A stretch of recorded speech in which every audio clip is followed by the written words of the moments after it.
وہ ساری کی ساری جو ہے وہ ہمیں حواس خمسہ کے ذریعے ملتی ہے، اور حواس خمسہ کے مدد سے ہم علم دریافت کرتے ہیں۔ وہ علم ہمارے لیے فائدہ مند ہے۔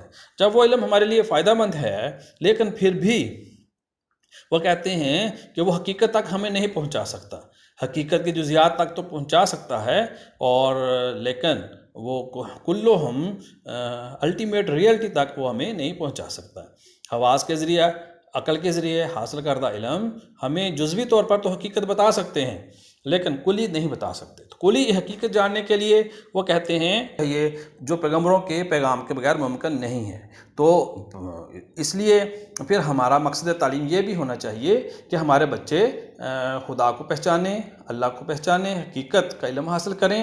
تو جو تعلیم کا ایک بنیادی مقصد ہونا چاہیے، ہمارا نظام تعلیم ایسا ہو جو خدا شناس ہو، کائنات شناسی ہمیں کرائے اور ہمیں خود شناسی بھی کرائے تاکہ ہم حقیقت سے آگاہ ہو سکیں۔ اس کے بعد وہ کہتے ہیں کہ تخلیق و اتحاد کی صلاحیتوں کی نشوونما۔ وہ کہتے ہیں کہ ہمارا مقصد تعلیم ایسا ہونا چاہیے جو ہمیں تخلیق اور اتحاد کی صلاحیتوں سے نوازے۔ نئی چیزیں پیدا کرنا، دیکھیں ہم کوئی چیز نئی پیدا نہیں کر سکتے، لیکن اللہ تعالیٰ کے دیے ہوئے علم کی مدد سے ہم ایسی چیزیں بنا سکتے ہیں، ایسا علم دریافت کر سکتے ہیں جو پہلے سے موجود نہیں ہیں۔ ہم یہ سمجھیں کہ اللہ تعالیٰ کی ذات کو تو سارا کچھ علم ہے، اللہ تعالیٰ کی ذات کے لیے تو کوئی چیز مشکل نہیں ہے، وہ چاہے تو ہر چیز بنا سکتا ہے، اس کے لیے ایک لفظ کہنا کن فیکون ممکن ہے۔ لیکن انسان کو بھی اللہ تعالیٰ نے کچھ صلاحیتیں دی ہیں، وہ کہتے ہیں ان صلاحیتوں کی مدد سے ہم بہت ساری چیزیں بنا سکتے ہیں، نئے علم ایجاد کر سکتے ہیں، نئی چیزیں دریافت کر سکتے ہیں، لیکن اس کے لیے پھر طالب علموں میں تخلیق اور اتحاد کی صلاحیت ہونی چاہیے۔ وہ کہتے ہیں کہ طالب علم میں ایسی صلاحیتیں پروان چڑھنی چاہیے، مقاصد تعلیم ایسے ہونے چاہیے، ایسے بچوں کو پڑھایا جائے کہ بچوں میں تخلیق کی صلاحیتیں پروان چڑھیں، وہ اتحاد کریں، وہ غور و فکر کریں، وہ مسائل کو حل کرنے کی صلاحیت رکھتے ہوں۔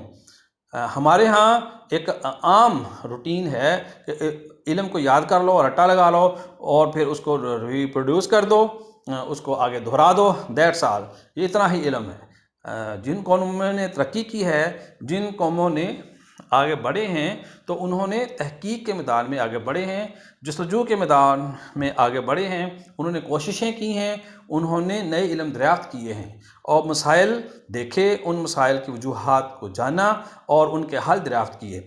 اور یہ اسی وقت ممکن ہے کہ جب ہم بچوں میں تخلیق اور اتحاد کی نشوونما کریں گے، ان کے ذہن کو ایسا بنائیں گے کہ وہ خود بخود ان کے دماغ مسائل کو دیکھیں، سمجھیں اور پھر ان کے حل ڈھونڈیں۔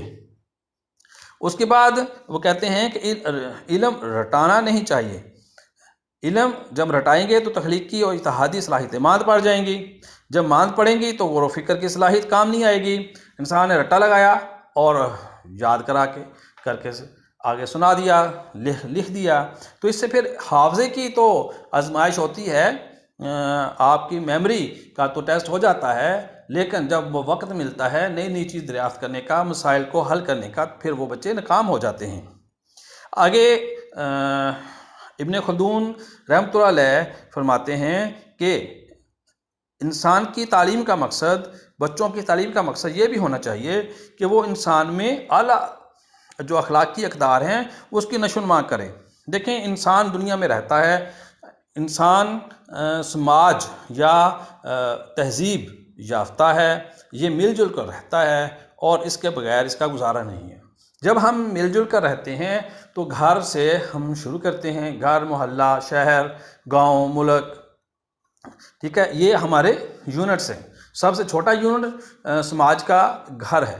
اب گھر میں افراد مل کر رہتے ہیں، گھر کے مفاد مشترکہ ہوتے ہیں، اسی طریقے سے محلے کے مفادات بھی ہوتے ہیں، پھر آپ کے شہر، آپ کے علاقے، آپ کے ملک کے مفادات ہوتے ہیں، اور کچھ ہمارے فرائض ہوتے ہیں، کچھ ہمارے حقوق ہوتے ہیں۔ اب ہم حاصل کرتے ہیں، فرائض ادا کرتے ہیں، ٹھیک ہے، اور اس کے نتیجے میں ہمارا معاشرہ پرسکون رہتا ہے۔ وہ کہتا ہے کہ جب ہم دوسروں سے ملتے ہیں، دوسروں کے ساتھ ہمارے تعلقات نشوونما پاتے ہیں تو پھر ہمارے اخلاق یا ہمارے جو ملنے جلنے کے انداز، جسے ہم طور طریقے کرتے ہیں، اٹھنے بیٹھنے کے طور طریقے، بولنے چالنے کے، کھانے پینے کے، لین دین کے، یہ تمام باتیں جو ہیں وہ اخلاق کے ذمے میں، اقدار کے ذمے میں آتی ہیں۔ تو علامہ ابن خلدون کہتے ہیں 4 نمبر پوائنٹ جس کو ہم ذکر کر رہے ہیں، اعلیٰ انسانی اقدار کی نشوونما کی جائے کہ انسان بہت معزز ہے، اور طلباء کو ہم معزز اور باہمت نئی نسل کے نمائندے سمجھ کر ان کو تعلیم دیں، اور ان کو سختی نہیں کرنی چاہیے، ان کو سزا نہیں دینی چاہیے۔ وہ کہتے ہیں کہ اگر ہم طلباء کو سزا دیں گے تو پھر وہ ہیلا کریں گے، جھوٹ بولیں گے، اے آئی سے کام لیں گے، اور اس کے نتیجے میں اخلاق رذیلہ پیدا ہو جائیں گے۔ وہ کہتے ہیں کہ جو ہماری تعلیم ہے، جس کا ہم ذکر کر رہے ہیں، یا کسی قوم کو جو ہم تعلیم دینا چاہتے ہیں، جو ہمارا مقصد ہے کہ ہم تعلیم کیا دیں، کہ وہ تعلیم ایسی ہو جو طلباء میں خود اعتمادی پیدا کرے، غیرت، حمیت پیدا کرے، شجاعت پیدا کرے، اعلیٰ اخلاقی اقدار جو ہیں وہ پیدا کرے۔ یہ تمام الفاظ نہیں ہیں، یہ انسان کی شخصیت کا اظہار ہے کہ انسان خود اعتماد ہو، وہ غیرت والا ہو، وہ آزادی پسند ہو، وہ بہادر ہو، وہ دوسروں کی مدد کرنے والا ہو، ٹھیک ہے، وہ دوسروں کی مدد کرنے والا ہو۔ اب دوسروں کی مدد ہر انسان کی اپنی ذات کے علاوہ جو دوسروں کی مدد ہے، وہ ہم اس کو زمرے میں گن سکتے ہیں۔ اپنے گھر سے ہم شروع کرتے ہیں تو اپنی ذات سے سب سے قریبی جو ہمارے لوگ ہوتے ہیں دوسرے، وہ ہمارے ماں باپ، بہن بھائی، ہمارے بیوی بچے وہ ہوتے ہیں۔ اس کے بعد آہستہ آہستہ جب ہم اپنا حلقہ احباب دیکھتے ہیں تو پھر دوسرے لوگ کہ ہمیں سامنے سمجھ آنا شروع ہو جاتی ہے کہ ہم اپنے معاشرے میں جو کچھ بھی کرنا چاہیں، جو کچھ بھی ہم اپنے معاشرے میں دیکھتے ہیں، جن سے ملتے جلتے ہیں، ان سب کے ساتھ ہمارے تعلقات ایسے ہوں جو نبی کریم صلی اللہ علیہ وآلہ وسلم کے اخلاق حسنہ کی ایک زندہ مثال ہونی چاہیے۔ اس کے بعد ہم دیکھتے ہیں کہ غور و فکر کی صلاحیت کی نشوونما۔ ابن خلدون رحمۃ اللہ علیہ فرماتے ہیں کہ مقاصد تعلیم میں جب ہم ذکر کرتے ہیں کہ تخلیق و اتحاد کی صلاحیتوں کی نشوونما ہونی چاہیے، تو وہ کہتے ہیں کہ تخلیق و اتحاد کی جو نشوونما ہے وہ غور و فکر کی صلاحیت کی نشوونما کے بغیر ممکن نہیں ہے، کہ بچے کو سوچنے پر مجبور کیا جائے، بچے کو مشکل میں ڈالا جائے۔ آج کے دور میں جس کو ہم پرابلم سالونگ اسٹریٹجی کہتے ہیں، بچے کو پروجیکٹ دیے جائیں، بچے کو مختلف قسم کے کام دیے جائیں تاکہ بچہ جو ہے ان کے بارے میں غور و فکر کرے، ان کو حل کرنے کا سوچے۔ وہ کہتے ہیں کہ جب انسان غور و فکر کرنے کے صلاحیت سے مالا مال ہو جاتا ہے تو پھر اسے زندگی میں کبھی بھی مشکلات پیش نہیں آئیں گی۔ اگر مشکلات پیش آئیں گی تو ان کا وہ خندہ پیشانی سے مقابلہ کرے گا، ان کو حل کرنے کی کوشش کرے گا، اور ان مشکلات کو اپنے فائدے میں ڈھال لے گا۔ اور یہ جدید جو ترقی ہے وہ اسی وجہ سے ممکن ہوئی ہے کہ انسانوں نے اپنے لیے غور و فکر کی صلاحیتوں کو کام میں لایا، اپنے لیے کام لائے، پھر اس کا فائدہ دوسروں کو ہوا، اور دوسروں میں ہم بھی شامل ہیں۔ اور انسانی ترقی، سائنسی ترقی، آپ دیکھتے ہیں معاشی ترقی، سماجی ترقی، یہ تمام جو ہم آج کے دور میں دیکھتے ہیں، یہ ساری کی ساری غور و فکر کا ہی نتیجہ ہے۔ بھارت علامہ ابن خلدون کہتے ہیں کہ علمی ملکہ پیدا کرنا، کہ علم میں مہارت حاصل کرنا، اتنی مہارت حاصل کرنا کہ اس کی ملکیت ہو جائے آپ کی، اور آپ اس ملکیت سے فائدہ اٹھائیں، ماہر بننا، ماسٹر، مالک بن جانا علم کا۔ تو امام غزالی رحمۃ اللہ علیہ فرماتے ہیں کہ انسان کو اپنے دور کے مروجہ تمام علوم کا علم ہونا چاہیے، لیکن مہارت جو ہے وہ کسی ایک فیلڈ میں لازمی ہونی چاہیے۔ سابقہ ادوار میں اگر ہم دیکھتے ہیں کہ ہمیں نظر آتے ہیں مفکر نظر آتے ہیں، ہمیں مفسر نظر آتے ہیں، ہمیں قرآن کے مفسر نظر آتے ہیں، ہمیں حدیث کے محدث نظر آتے ہیں، ہمیں فقیہ نظر آتے ہیں، ہمیں ماہر لغت نظر آتے ہیں، تو حالانکہ انہیں دوسرے سبجیکٹس یا دوسرے فن بھی آتے ہیں، لیکن وجہ شہرت ان کی اس وجہ سے ہے کہ انہوں نے اپنے ان شعبوں میں مہارت حاصل کی، اور جس وجہ سے وہ پہچانے گئے۔ تو کسی ایک شعبے میں مہارت حاصل کرنا، علمی ملکہ پیدا کرنا، یہ تعلیم کا مقصد ہونا چاہیے۔ اسی لیے ہمارے نظام تعلیم میں اعلیٰ تعلیم مہارت پیدا کرنے کے لیے حاصل کی جاتی ہے۔ امام ابن خلدون کہتے ہیں کہ دنیا اور آخرت میں کامیاب زندگی گزارنے کے لائق بنانا۔ ہماری تعلیم کا مقصد یہ ہونا چاہیے کہ ہمارے نوجوان ایسی تعلیم حاصل کریں جس سے وہ دنیا میں بھی باعزت زندگی گزار سکیں اور ان میں اتنی صلاحیت ہو کہ وہ زندگی کے جتنے شعبے ہیں ان میں اپنی صلاحیت کے مطابق ان میں کام کر سکیں اور معاشرے کو فائدہ پہنچائیں۔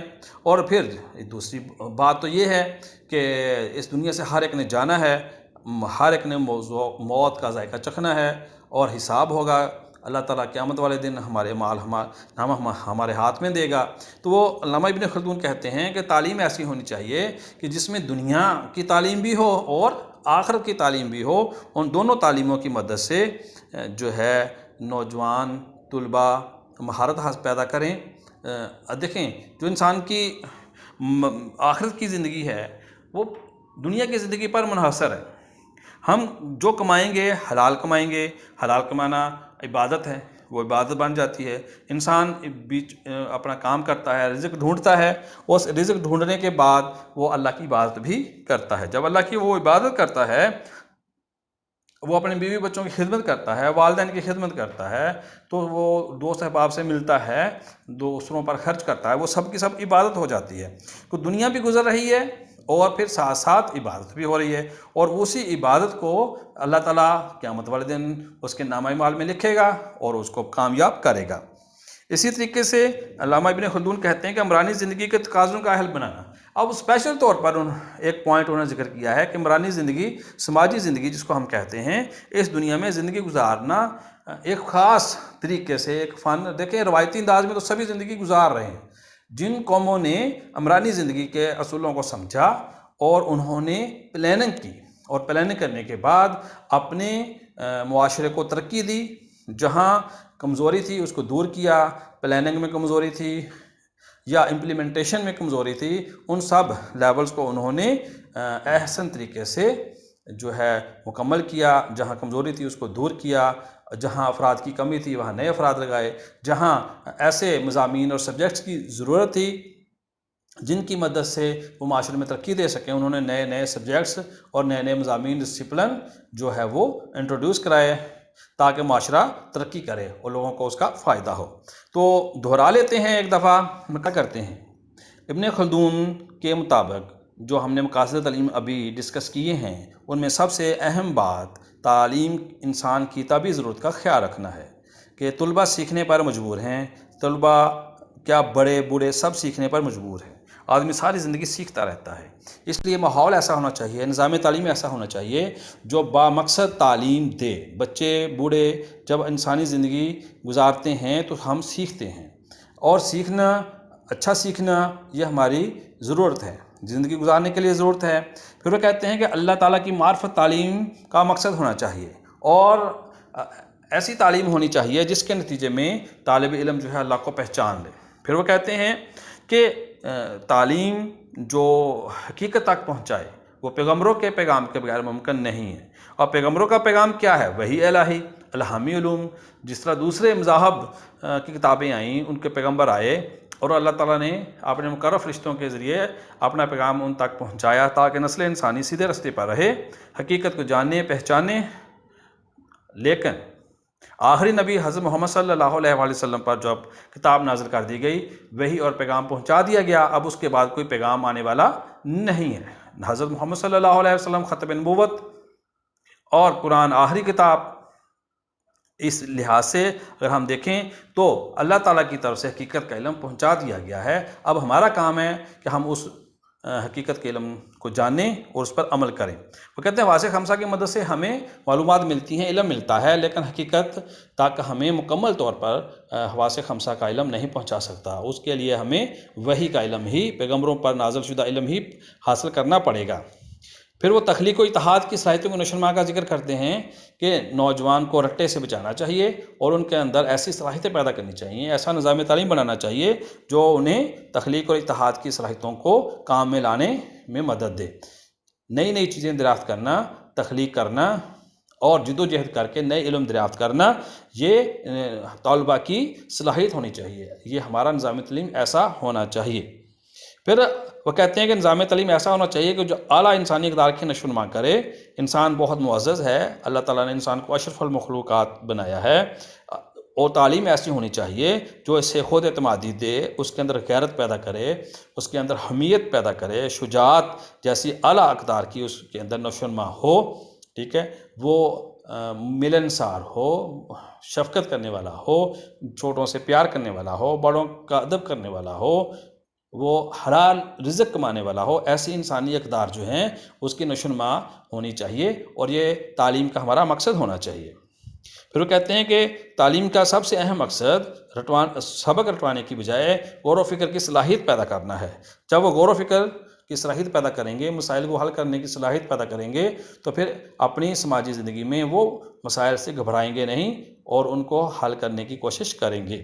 وہ کہتے ہیں کہ علمی ملکہ پیدا کرنا، تمام مضمون کا کما ہو علم حاصل کرنا جو ہے ضروری لیول تک، تو امام غزالی بھی نصیحت کرتے ہیں، لیکن وہ کہتے ہیں کہ کسی ایک مضمون میں مہارت حاصل کرنا یہ ہر طالب علم کو ضروری چاہیے۔